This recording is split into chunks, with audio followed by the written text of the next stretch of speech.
अस्सलाम वालेकुम। डॉक्टर अली ज़ाहिर। आज हम बात करेंगे एच पाइलोराई हेलिकोबैक्टर पाइलोराई पे। ये एक बैक्टीरिया है और ये इन्फेक्शन करवाता है और ये स्टमक में जाके वहाँ पे अल्सर्स करता है। डिस्पेप्सिया करता है। डिस्पेप्सिया जो है it is not a disease, it is not a single symptom, it is a set of symptom. ये एक सिम्टम का सेट है। डिस्पेप्सिया मोस्टली लोग बोलते हैं कि हमारा जो है वो मैदा कमज़ोर हो गया है डॉक्टर साहब, या बोलते हैं मैदा ख़राब हो गया है, या कहते हैं बदहज़मी हो गई है। तो dyspepsia is a set of symptom. Dyspepsia में एपिगैस्ट्रिक पेन होता है, यहाँ मैदे वाली जगह पे यहाँ पे दर्द होता है डिस्पेप्सिया में, और जलन होती है सीने में। उसके अलावा समटाइम जर्ड होती है, gastroesophageal reflux disease, it's also part of dyspepsia. वहाँ पे क्या होता है कि जो स्टमक कंटेंट्स हैं वो इनकम्पिटेंट गैस्ट्रोइसोफेजियल जंक्शन से ऊपर आ जाते हैं और मुंह में कड़वा पानी भी आता है। मरीज़ आपको बताएंगे खाना खाने के बाद पेट फूल जाता है। उसके अलावा जल्दी खाना खाने के बाद फ़ौरन पेट भर जाता है। उसके अलावा घबराहट होती है, उल्टियाँ आती हैं। तो ये जितनी भी सिम्टम्स हैं ये डिस्पेप्सिया में आती हैं। तो एच पाइलोराई जो है वो डिस्पेप्सिया करता है। H pylori peptic ulcer disease करता है।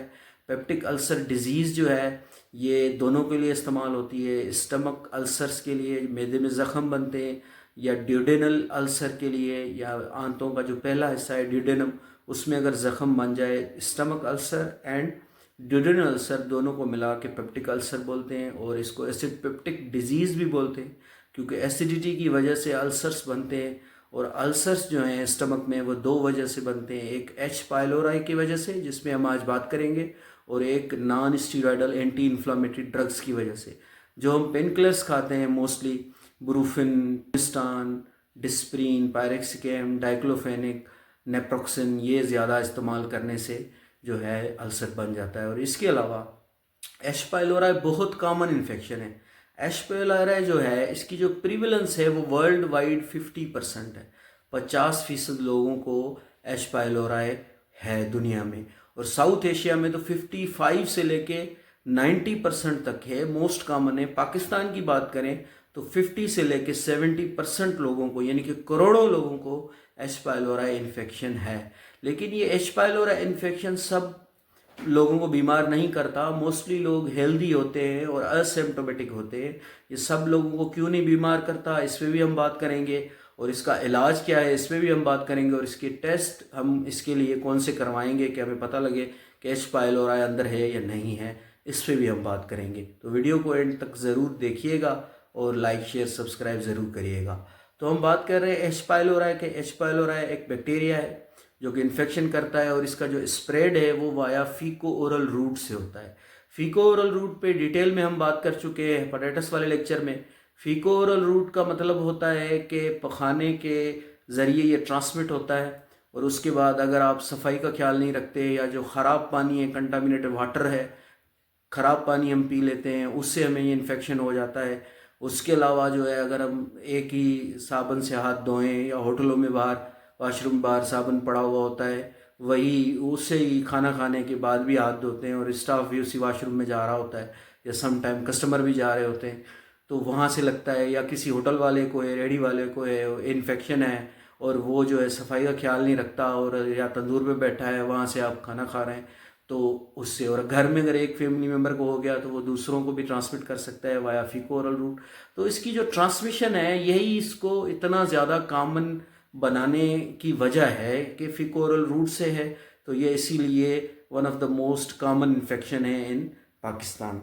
तो हमने बात की कि एक और बात करेंगे जो डिस्पेप्टिक पेशेंट है। मैंने डिस्पेप्सिया की आपको बता दी कि मैदा जब काम नहीं करेगा या मैदा ख़राब हो जाएगा, जिसको डिस्पेप्सिया बोलते हैं, तो उसमें जो है वो पेट में दर्द होगी, ख़ासतौर पे यहाँ पे एपिगैस्ट्रिक पेन होगा, ब्लोटिंग होगी, खाना खाने के बाद पेट भर जाएगा, गैसेस बनेंगी, डकार आएंगे, ठीक है, अजीबोगरीब डकार आएंगे। उसके अलावा यहाँ पे जलन होगी, घबराहट होगी, मतली होगी, उल्टी आ सकती है, मुख्तलिफ सिम्टम्स होंगी। तो डिस्पेप्टिक पेशेंट जितने हैं उनमें से 69% पेशेंट को एच पाइलोराई हो सकता है। तो जब हम डिस्पेप्सिया का कोई भी पेशेंट आता है, उसकी अप्रोच जो होती है वो, हमारे पास जो भी डिस्पेप्सिया का पेशेंट आता है, हम पहले उसे जो गाइडलाइंस हैं वो ये है कि अगर वो पेन किलर खा रहा है काजेटिव कोई भी ड्रग खा रहा है वो हम बंद करवाते हैं, ठीक है। उसके अलावा लाइफस्टाइल मॉडिफिकेशन करवाते हैं, कॉफ़ी ज़्यादा पीता है, स्मोकिंग कर रहा है, अल्कोहल इस्तेमाल कर रहा है या स्पाइसी फूड बहुत ज़्यादा खाता है, बाहर का खाना खाता है, वो हम बंद करवाते हैं। तो वो लाइफस्टाइल से और कर रहे हैं कि एच पाइलोरी डिस्पेप्सिया करवाता है, गैस्ट्राइटिस करवाता है, ड्यूडेनल अल्सर करवाता है, स्टमक अल्सर करवाता है। अब स्टमक अल्सर जो है उसकी जो दर्द है वो मोस्टली खाना खाने के फ़ौरन बाद शुरू हो जाती है, और ड्यूडेनल अल्सर की दर्द जो होती है जब छोटी आंत में ज़ख्म होता है तो वो तब दर्द होती है जब मैदा खाली होता है। ख़ासतौर पे सुबह सुबह जब उठते हैं तो आपको अगर मैदे में दर्द हो रही है, वो मुसलसल हो रही है, तो आप सोच सकते हैं कि ड्यूडेनल अल्सर है। खाली मैदे अगर दर्द हो तो ड्यूडेनल अल्सर, और अगर खाना खाने के फ़ौरन बाद दर्द हो तो स्टमक अल्सर हो सकता है। ये दोनों ही पेप्टिक अल्सर डिजीज़ कहलवाते हैं, और इनकी मोस्ट कॉमन काज NSAID से, और दूसरे नंबर पे एच पाइलोरी आता है। उसमें भी अगर हम बात करेंगे तो स्टमक अल्सर जो है उसका मोस्ट कॉमन काज पेनकिलर्स या non steroidal anti inflammatory drugs बनती हैं, और ड्यूडेनल अल्सर का जो मोस्ट कॉमन काज है वो एच पाइलोरी ही बनता है। तो एच पाइलोरी बीमार करता, सबका मैदा क्यों नहीं ख़राब करता? ये मोस्टली पेशेंट असिम्टोमेटिक रहते हैं, यानी कि उनको कोई अलामत नहीं होती, या माइल्ड पेन गैस्ट्राइटिस करता है, यानी कि छोटे छोटे हिस्सों पे माइल्ड रेडनेस करवा देता है मैदे की, और उसमें जो है वो असिम्टोमेटिक होता है, या पेशेंट कोई अलामत नहीं होती, या पेशेंट को माइल्ड जो है वो डिस्पेप्सिया होता है, यानी कि कभी कभी उसको यहाँ पे दर्द हो गया स्पाइसी फूड खाना खाने के बाद, या कभी कभी जलन हो गई, वो बोलता है कि कभी कभी मुझे हो जाती है, मैदे कैप्सूल खाता हूँ मैं ठीक हो जाता हूँ, ठीक है। तो इसकी क्या वजह है? और कुछ लोगों को ये जो एच पाइलोरी है ये गैस्ट्रिक कैंसर भी करवा सकता है। It is the most commonest risk factor for the gastric cancer. तो एच पाइलोरी गैस्ट्रिक कैंसर भी करवाता है। अब कुछ लोगों को ये माल्ट लिम्फोमा भी करवाता है, म्यूकोजा एसोसिएटेड लिम्फोइड ट्यूमर भी करवाता है, और कुछ लोगों को पेप्टिक अल्सर करवाता है, ठीक है। तो कभी कभी क्या होता है कि ये असिम्टोमेटिक होती है। असिम्टोमेटिक क्यों होती है, किस चीज़ पे डिपेंड करता है कि किसी को पेप्टिक अल्सर डिजीज़ करवा रहा है, किसी को डिस्पेप्सिया माइल्ड करवा रहा है, किसी को असिम्टोमेटिक है, और किसी को गैस्ट्रिक कैंसर करवा रहा है, किसी को माइल्ड लिम्फोमा करवा रहा है। ये डिपेंड करता है तीन चीज़ों पे। एक, होस्ट की जेनेटिक, यानी कि जिस इंसान में ये गया है उसकी जेनेटिकल कॉन्स्टिट्यूशन क्या है, जेनेटिकली फैक्टर जो है उसके, वो उसमें हेल्प करते हैं इन्फेक्शन को या स्पेक्ट्रम को, डिजीज़ के स्पेक्ट्रम को प्रोग्रेस करने में। उसके अलावा इन्वायरमेंटल फैक्टर है, वो कहाँ रहता है, क्या पानी पीता है और किस एरिया में, इस पे जो है डिपेंड करता है। तीसरी डिपेंड करता है ये बैक्टीरियल विरुलेंस पे। तो कुछ पेशेंट असिम्टोमेटिक होते हैं, कुछ को सिम्टम्स अलामत आती हैं, कुछ को गैस्ट्रिक कैंसर भी हो जाता है। तो अगर ये ज़्यादा देर एच पाइलोरी आपके अंदर रहे, तब मसलन 4 साल 5 साल बहुत अरसा गुजार दे, तब ये जो है वो गैस्ट्रिक कैंसर करवा सकता है। तो ये इतना डेंजर है, इसलिए इसकी इरेडिकेशन यानी कि इसको जो ख़त्म करना है अंदर से, वो बहुत ज़रूरी है। तो ये हम आप इस वीडियो में ट्रीटमेंट भी डिस्कस करेंगे। आउटकम्स ऑफ हेलिकोबैक्टर पाइलोरी क्या है? अगर ये इन्फेक्शन ट्रीट नहीं करते हम, अगर एच पाइलोरी को ट्रीट नहीं करते हम, अगर इसकी इरेडिकेशन नहीं करते, तो ये क्या क्या करवा सकता है? मैंने आपको बताया, ये एक्टिव क्रॉनिक गैस्ट्राइटिस करवाएगा, इन्फ्लेमेशन ऑफ द जो गैस्ट्रिक म्यूकोजा है उसकी लाइनिंग जो है उसकी रेडनेस या इन्फ्लेमेशन करवाएगा, गैस्ट्राइटिस करवाएगा। उसके अलावा इम्पेयर्ड एसिड प्रोडक्शन करवा सकता है। एसिड प्रोडक्शन यानी कि कम हो सकती है, उससे इंडिजेशन होगी, जाहिर बात है। ड्रग रूट जो दवाइयाँ हम खाते हैं उसकी एब्जॉर्प्शन कम हो जाती है एच पाइलोरी की वजह से। उसके अलावा अट्रोफिक गैस्ट्राइटिस हो जाती है, कभी कभी ये पूरे स्टमक की जो विलाएँ हैं उनको ख़त्म कर देता है। उसके अलावा विटामिन B12 की डेफिशिएंसी हो जाती है एच पाइलोरी इन्फेक्शन की वजह से।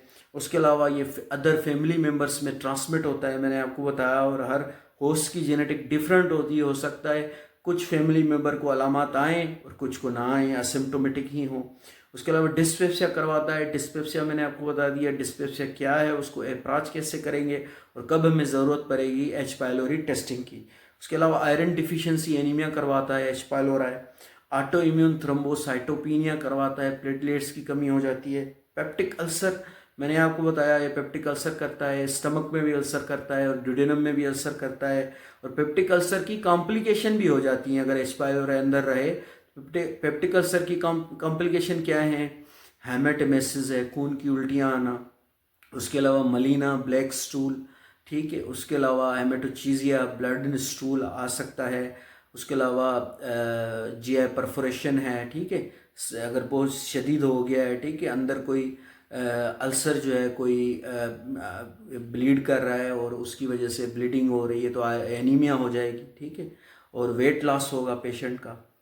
तो ये जो है, उसके अलावा malt lymphoma, mucosa associated lymphoid tumour करता है, माल्ट लिम्फोमा करता है, और ये गैस्ट्रिक कैंसर भी करवा सकता है, ये इतना ज़्यादा ख़तरनाक है। अब ये एच पाइलोरी टेस्टिंग मैंने आपको बताया कि हमें ज़रूरत पड़ती है एच पाइलोरी की टेस्ट करने की डिस्पेप्सिया में भी, ठीक है। उसके अलावा अगर पेप्टिक अल्सर आप सस्पेक्ट करें, ड्यूडेनल अल्सर सस्पेक्ट करें, गैस्ट्राइटिस सस्पेक्ट करें, तो आपको ज़रूरत पड़ती है एच पाइलोरी टेस्टिंग की। अब एच पाइलोरी की जो है 3 टेस्ट होते हैं, एक होता है यूरिया ब्रेथ टेस्ट, ठीक है, एक होता है H pylori stool antigen test, और एक होता है सेरोलॉजी यानी कि एच पाइलोरी एंटीबॉडी टेस्ट। अब जो गोल्ड स्टैंडर्ड है वो तो यूरिया ब्रेथ टेस्ट है, लेकिन एक तो यूरिया ब्रेथ टेस्ट महंगा होता है, दूसरा ये बड़ी जगहों पे या बड़ी लेब्स पे करते हैं और लेब पे जाना पड़ता है, और वहाँ पे उनके पास जो कलेक्शन सेंटर है या छोटी लेब्स हैं उनके पास ये सेटअप नहीं होता, यानी कि इजीली एक्सेसिबल नहीं है और एक्सपेंसिव है। इसीलिए हम mostly H pylori stool antigen ही करवाते हैं और वो टेस्ट सही बताता है मोस्टली जो है, ठीक है। लेकिन एच पाइलोरी जो एंटीबॉडी टेस्ट है उसके साथ एक प्रॉब्लम है, ये कभी अगर पहले एच पाइलोरी इन्फेक्शन हुआ था, उसका कहीं ट्रीटमेंट करवाया था, ये दोबारा भी पॉजिटिव आता है। तो अगर आप किसी पेशेंट का कभी टेस्ट एच पाइलोरी टेस्ट हुआ ही नहीं और वो सालों से मैदे का मरीज़ है या कैप्सूल खाए जा रहा है मैदे के, तो आप उसका एच पाइलोरी सेरोलॉजी या एच पाइलोरी एंटीबॉडी जो ब्लड में टेस्ट होता है वो आप करवा लें, ठीक है। लेकिन जब आप इसकी ट्रीटमेंट करेंगे इराडिकेशन के बाद, ठीक है ना, इसकी जो इराडिकेशन करेंगे, इसकी ट्रिपल थेरापी करेंगे, उसके बाद रीटेस्ट के लिए ये टेस्ट इफेक्टिव नहीं है। रीटेस्टिंग के लिए हम एच पाइलोरी एंटीबॉडी टेस्ट नहीं करवाते। ये इनिशियल अगर हम डायग्नोसिस सस्पेक्ट कर रहे हैं और पेशेंट जो है वो जाहिर बात है स्टूल देने से भी घबरा रहा है, तो आप जो है एच पाइलोरी एंटीबॉडी टेस्ट करवा लें। लेकिन जो एच पाइलोरी स्टूल एंटीजन है वो ज़्यादा स्पेसिफिक है as compared to H pylori antibody जो ब्लड में होता है। लेकिन जो गोल्ड स्टैंडर्ड है वो यूरिया ब्रेथ टेस्ट है। अब यूरिया ब्रेथ टेस्ट कैसे होता है? यूरिया ब्रेथ टेस्ट ऐसे होता है कि पहले आपको एक बैग दी जाती है, उसमें आप फूंक मारते हैं, ठीक है, फूंक मारते हैं। फूंक मारने के बाद उसके बाद आपको कार्बन 13 यूरिया के कैप्सूल खिलाए जाते हैं। उसके बाद लेफ़्ट साइड पे आपको 5 मिनट लिटाया जाता है और उसके बाद आपको उठा के 15 मिनट बिठाया जाता है और उसके बाद दोबारा आपको फूंक मरवाई जाती है और उसके बाद उसकी टेस्टिंग होती है। तो ये यूरिया ब्रेथ टेस्ट का जो टेक्निक है, H pylori stool antigen easy है, वो स्टूल लेते हैं और लैब में टेस्ट करते हैं।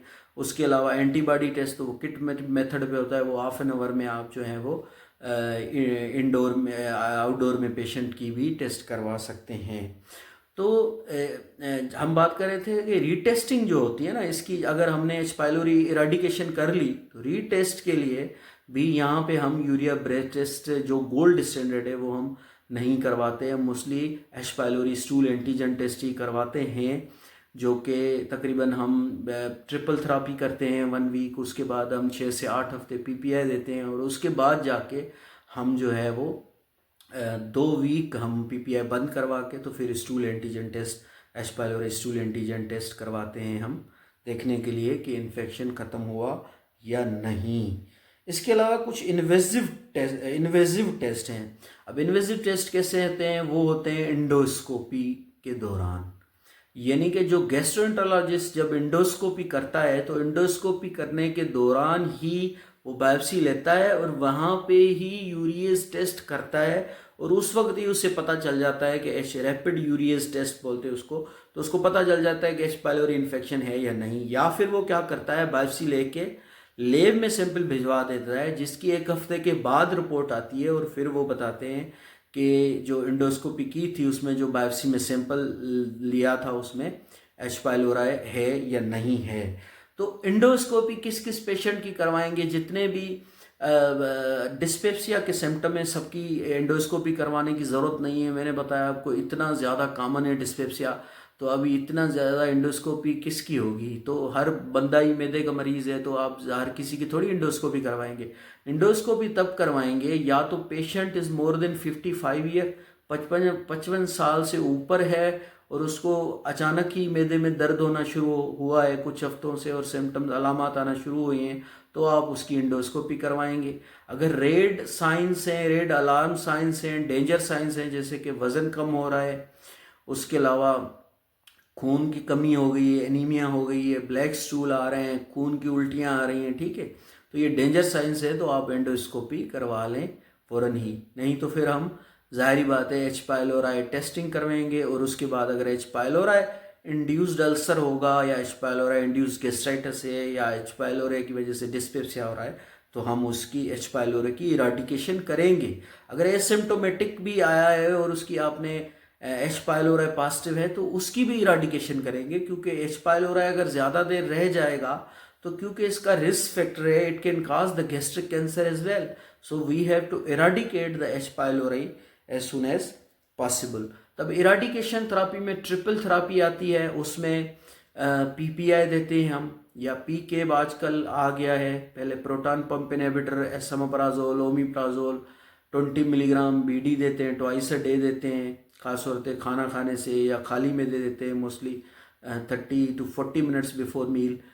एसोमेप्राजोल या ओमिप्राजोल देंगे, ठीक है, 20 मिलीग्राम बीडी। राबीप्राजोल अगर देना है तो 20 मिलीग्राम बीडी, लेंसोप्राजोल देना है तो 30 मिलीग्राम बीडी, और पेंटाप्राजोल देना है तो 40 मिलीग्राम बीडी, और डेक्सलेंसोप्राजोल भी दे सकते हैं। और पीकेब यानी कि पोटाशियम कॉम्पिटेटिव एसिड ब्लॉकर भी है, वोनाप्राजोन के नाम से आता है, या नॉर्मल जर्ड वगैरह में एसिडिटी में 20 मिलीग्राम देते हैं, या एनएसएड इंड्यूस अल्सर में। लेकिन एच पाइलोराई इंड्यूस अल्सर में या एच पाइलोराई एराडिकेशन थेरापी में हम जब ट्रिपल थेरापी करेंगे, तो वोनाप्राजोन भी 20 मिलीग्राम बीडी देंगे, प्लस हम क्या देंगे, amoxicillin 1 gram BD, plus either clarithromycin 500 milligram BD और मेट्रोनिडाजोल 400 मिलीग्राम बीडी। क्लेरिथ्रोमाइसिन से या मेट्रोनिडाजोल से कोई एक चीज़ देंगे, प्लस एमोक्सिसिलिन 1 ग्राम, और कोई पीपीआई या पीकेब देंगे for 1 week according to the NICE guideline, जो यूके की गाइडलाइन है। कुछ स्पेशलिस्ट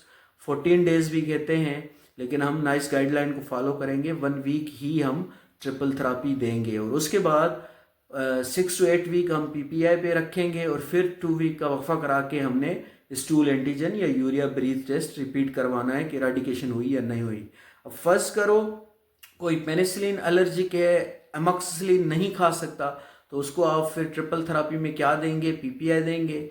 उसके अलावा क्लेरिथ्रोमाइसिन 500 मिलीग्राम बीडी और मेट्रोनिडाजोल 400 मिलीग्राम बीडी देंगे for 7 days according to the NICE guideline. अगर लाइन थेरापी पे आएंगे, अब सेकेंड लाइन थेरापी में ये है कि अगर आपने पहले एमोक्सिसिलिन दिया था मेट्रोनिडाजोल के साथ, तो अब आप एमोक्सिसिलिन देंगे क्लेरिथ्रोमाइसिन के साथ। तो अगर पहले आपने एमोक्सिसिलिन दिया था क्लेरिथ्रोमाइसिन के साथ, तो अब आप एमोक्सिसिलिन देंगे मेट्रोनिडाजोल के साथ। ज़्यादा बेहतर रहता है मेट्रोनिडाजोल के साथ फॉर 7 डेज, पेट भी ख़राब नहीं करता। लेकिन जो पेनिसिलिन एलर्जिक हैं उसमें फिर हम एमोक्सिसिलिन नहीं देते, उसमें फिर हम या क्लेरिथ्रोमाइसिन प्लस मेट्रोनिडाजोल देंगे, या फिर हम levofloxacin 500 milligram BD plus metronidazole 400 milligram BD, ये हम जो हैं वो 1 वीक तक देंगे। अगर इससे भी इम्प्रूव नहीं हो रहा, तो फिर आप ज़्यादा ना जाएं, आप जो है गैस्ट्रोएंटरोलॉजिस्ट को रेफ़र कर दें, वो बेहतर इसका रिजिम जो है वो चूज़ करेगा और उसको इराडिकेट करने में हेल्प करेगा। अब जो एसोमेप्राजोल है वो मुख्तलिफ नाम से आता है, ईसो के नाम से, नेक्सम्स के नाम से, इजमोल के नाम से, नोवोटेव्स के नाम से 20 और 40 में। उसके अलावा लेंसोप्राजोल जो है वो मुख्तलिफ नामों से आता है, पेंटाप्राजोल जोपेंट के नाम से आता है, ओमिप्राजोल जो है वो राइजेक के नाम से आता है, उसके अलावा ओमेगा के नाम से आता है, मुख्तलिफ नामों से आता है। वोनाप्राजोल वोनोकेव के नाम से आता है, वोनिजा के नाम से आता है, और वोनोग्लोब, और आजकल और सारी कंपनियां वोनाप्राजोल बना रहे हैं।